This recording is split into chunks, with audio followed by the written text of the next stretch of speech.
Today, the True Crime Files of Los Angeles podcast is going to be different than the other podcasts that we've done in the past. Generally, we take one case, we examine it from beginning to end. But today, we're going to be reviewing some of our podcasts that we've done over the past year. I think we've done almost 50 of them. And some of you have indicated that you missed them because you were either busy or you may have been on vacation, or maybe just the holidays. And you want to know, what are the names of them, what are the episode numbers. So today we're going to review some of them, and I call this the Hollywood Entertainment Series. And we're going to give you just kind of a snippets of what those podcasts were about, and you can make a determination, well, did I saw that one, or no, I didn't. And then you can look at it when you have time to do so. Let's get into a review of the True Crime Files of Los Angeles podcasts over the last year. Episode 3 is titled Actress Killed in a Castle. It involves Phil Spector, who was a record producer, very famous with the Beatles and Righteous Brothers. And he liked to go out to the different bars and restaurants to meet young ladies and entice them to come over to his castle, where he'd want sexual favors from them, and if they didn't comply, he would pull out a gun and threaten them with the gun and get his way. One day he enticed Lana Clarkson, an actress, to come over to his place, and he did the same thing, and she is shot in the mouth. She's killed right there. Now, his defense was that she purposely went to his house to commit suicide. However, the prosecution put on evidence of many other women who had gone to his house, had been threatened by him with guns, and there was a chauffeur who said that he came out and he said, "Hey, I think I just shot somebody." Very intriguing case about a very famous record producer. And if you want to know all the facts of that case, get episode number 3. Episode 7 is titled The Robert Blake Murder Case. Robert Blake was a famous actor. He appeared in Cold Blood, a movie about the book of Truman Capote. He also had a TV series, Beretta. It was very famous in the 60s and 70s. He liked to go to the various bars in the evening time, and he had what we called the Love Mobile. It was his van with the mattress in the back. And one evening he went to Chadney's bar and picked up Bonnie Lee Bakley. They got into the back of the van, they had sex. Everything was fine because she was on the pill. And she was correct, she was on the pill.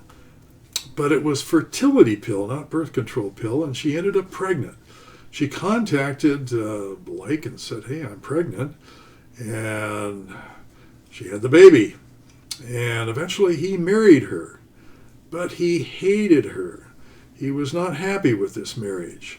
Although she lived in the house behind his, and then one evening they went to an Italian restaurant, and what we know is that she ended up shot to death in his car. How did it happen? Who was involved? Well, get this episode 7. It tells you all the facts. Not everybody was really thrilled with the result of the jury trial, but episode 7 spells out all the facts. Episode 10 is titled The Extortion of Cameron Diaz. Now, what is that all about? Well, before Cameron Diaz was a famous movie star, back in 1992, she went to a photo shoot, which she was pretty revealing. She was topless, and she did some S&M photos, something that she wouldn't want the public to know about. And it was 10 years later that photographer contacted her and said, "Look, I'm going to reveal those photos of you that I did 10 years ago if you don't pay me $10 million. And her response, wait, what type of photo release you have on that? And he showed her a photo release with her signature on it. Now, Cameron Diaz looked at that photo release and said, no, that's not my signature. Well, this episode 10 tells you all about this extortion plot against her and how it all turned out.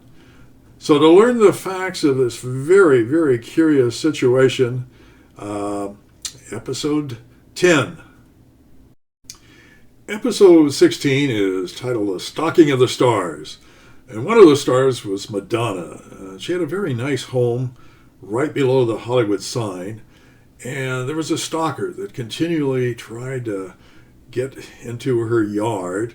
And one day he was able to climb over the fence, and he took all of his clothes off and got into her swimming pool and continued to do laps in her swimming pool until the security guard came out there, and there was a shooting.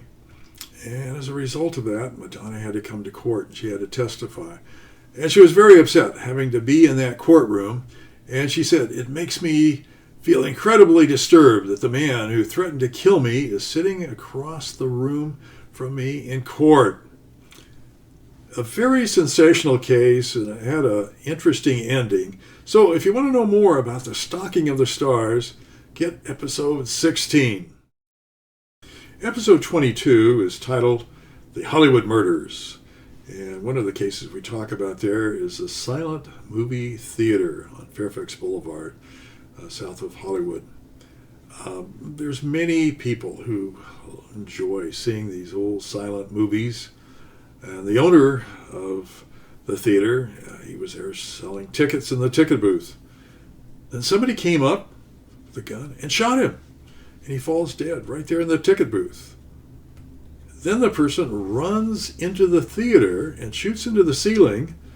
And everybody in the audience can see who it is. And then he runs out the back door. Now, who did the killing? Who was that shooter? Well, it's very curious as to who was involved in it. Episode 22 is very revealing as to who could the killer be. So take a look at it. I think you'll find it very baffling. Episode 31 is titled Hollywood Models Vanish in the LA Mountains. One of those models was Kimberly Pantaleos. Back in 1992, she went on a photo shoot up in the Angeles Crest Mountains, and her car is found burned up there, but she disappears. Nobody sees her, knows what happened to her. It wasn't until a year later that there were some hikers walking through the forest there, and they stumbled over a skull. There was a skull there, and it turned out to be Kimberly's skull. Well, who would have been involved in it? Who would have killed her? Why up there in the mountains? Now, in 1995, Linda Sobek, her body is found buried up there, not too far from where Kimberly's skull was found. Is there a connection between these two models? And who would have been involved in it? Is it one person or a number of people? Very curious situation. And I think you'll find it very intriguing as to how it all turned out. And that was episode 31. Episode 37 is titled The Killing Fields of Cambodia to the Killing Fields of Los Angeles. Now, what's it all about? Well, that episode talks about the book called The Killing Fields. It was made into a movie. And Dith Pran was the photographer in Cambodia that was taking all these photographs of the killing fields. And when they did the movie, they needed somebody to play the part. And they found Hang Nor, who had been a doctor, and he had survived the killing fields, but he was in Hollywood. So he played the part, and he did such a good job, he won an Oscar from the Academy Award. So he became quite a famous actor in Hollywood. But several years later, he ended up shot in his carport. Was it the Khmer Rouge who was after him, or was it just a robbery? Well, it became very mysterious, and nobody knew for certain. So this is kind of a thrilling episode. That's episode 37. Episode 39 is titled The Starlet Murder, the Christy Johnson Case. What it involves is Christy Johnson. She always dreamed of being a movie star, but she didn't have the contacts. Then one day she was at Century City Mall doing some shopping, and she was walking by and a man came up and said, "Miss, you're so beautiful, you should be in movies. I'm looking for a new talent. I'm doing a James Bond sequel." Well, Christy stopped to listen, and he goes on and he says, "I'm doing an audition this afternoon at 5 o'clock. If you have certain clothing, a mini skirt, a long sleeve blouse, I know you're going to get the part. You'll be a James Bond girl." Christy thought, okay, this may be her big opportunity. So she decides to go to the audition. She drives up there and she gets there right in time, but she's never seen again, alive. It wasn't until about a month later that there were some hikers on the Hollywood Hill, and they're going along, and one of them looks down and he sees what looks like a mannequin down the hillside. So one of the hikers decides to go down and check it out, and sure enough, that was Christy Johnson's body. She was dead. Well, who killed her? Why was she killed? Why was her body dumped there? Well, learn the details of this, what was a very baffling case. And it's very remarkable as to who was involved in it. So that's episode 39. Episode 42 is titled Murder in Brando's House. It involves Christian Brando. Back on May 16th, 1990, Marlon Brando had a very nice home up on Mulholland Drive on the top of the Hollywood Hills. And Cheyenne, his daughter, had come over to visit him, and she had brought along her fiance, Dag Droulet. Later that day, Christian came by to visit and said to Cheyenne, "Why don't we go to dinner?" So the two of them went to dinner in Hollywood, and there Cheyenne started complaining about her fiance. And Christian, as the big brother, thought, well, maybe he needs to teach her fiance a lesson. So he gets a gun, comes back to the house, and after Cheyenne goes to bed, he pulls his gun on Dag, and Dag is shot. The next thing we know is that Marlon runs out, and Christian says, "I killed Dag. He's dead, Pop. I didn't mean to do it. He went for the gun, and it went off." Well, the problem with that statement was it came back to haunt the defense, because Dag couldn't have done it, because in his hands was the TV remote control as well as a lighter in the other hand. So the conclusion of this case was not really what Marlon Brando or Christian Brando would have liked. So get episode 42 to really find out what happened as far as the murder in Brando's house. Episode 43 is titled The Murder of Ennis Cosby, the Mikhail Markasev case. What that involves is that Ennis Cosby was working on his master's degree back at Columbia University in New York. He decided to come out to Los Angeles for a spring break, and he was driving up the 405 freeway when he had a flat tire. And he pulled over, started changing the tire, and somebody came up and shot him. Killed him right there on the side road of the 405 freeway. The police were not able to solve the case. They couldn't figure out who did it. It wasn't until the National Enquirer magazine got involved. They put up a $100,000 reward for information on the killer.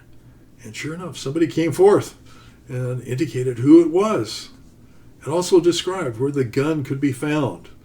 And the police went over there, and sure enough, they found the gun.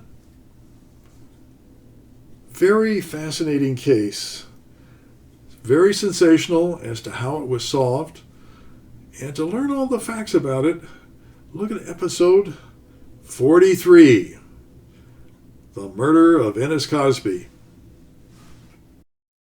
Episode 1 is called The Beverly Hills Murders by the Menendez Brothers.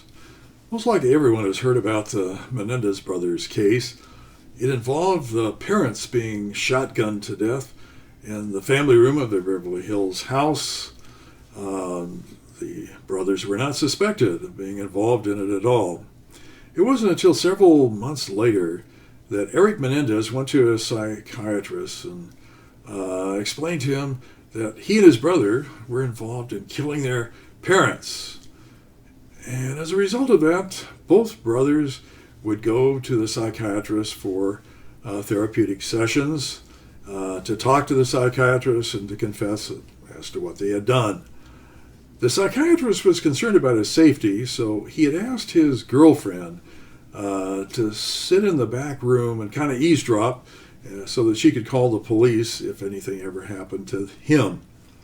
So that continued for a number of months, but eventually there was a breakup between the psychiatrist and his girlfriend. Then one day, it must have been 3 months later, the girlfriend went to the police and explained to the police that she knew about these therapeutic sessions where both the brothers admitted to killing their parents, and there were tape recordings of it. As a result of that, the police were able to get those tapes, and charges were brought against both the brothers. Now, the first trial resulted in a hung jury, and I got involved in the second trial, and in that one, the dynamics were quite a bit different, because Lyle Menendez had helped write a book about what they had said and had made up in the first trial. And that made it very difficult. He couldn't testify at the second trial. And it was totally different. And if you want to know about the facts, what really happened, get that episode, number 1. It's fascinating what went on in the trial, as well as what the two brothers actually did to their parents. Well, hopefully you found this review of some of our True Crime Files of Los Angeles podcasts. Give you an idea of some of the ones you might have missed. Now you know the names, you know the episode number, and you can look them up on your own time. So hopefully you will join us again for another True Crime Files when we review some more of the cases next week. See you then.